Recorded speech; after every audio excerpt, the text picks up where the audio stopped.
যাইতাম, আমরা কতই তো কইয়া শেষ করতে পারতাছি না।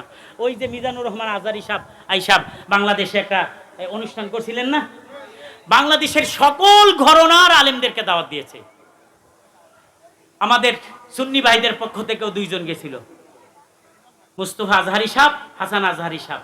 কিন্তু উনাদের যারা বড় শায়েখ, বড় উস্তাদ হাসান আজহারী সাহেবের আব্বা প্রকাশ্যে তিনি ভিডিও বার্তা দিছে যে আমার ছেলে হাসান আজহারী এবং মুস্তফা আজহারী তওবা করতে হবে, আবার তওবা করে কালেমা পড়ে ঈমান আনতে হবে।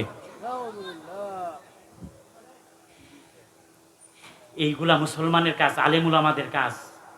হাই হাই হাই হাই মুসলমান, এইগুলা রাসূলের সুন্নতের তরিকা। একজন আলেমের সাথে আরেকজন আলেম দেখা করলে ঈমান চলে যায়, একজন আলেম আরেকজনের আলেমের সাথে বসলে খাইলে ঈমান চলে যায়। এই ঈমান নিয়ে যদি আপনি চলেন, তো আমার প্রশ্ন হচ্ছে ঈমান এত দুর্বল করে আপনার যে একজন আলেমের সাথে মিশলেই আপনার ঈমান চলে যায়। অথচ দরকার এখন যে যেই ঘটনা থাকেন আপনি আপনার এলাকার সমস্ত আলেমদেরকে নিয়ে বসেন, আবার আরেকজন আলেম সমস্ত আলেমদেরকে নিয়ে এক জায়গায় বসবে। এখন প্রত্যেকটা এলাকায় এলাকায় এইরকম করা দরকার, ঠিক কিনা বলেন? কিন্তু পারতেছি না।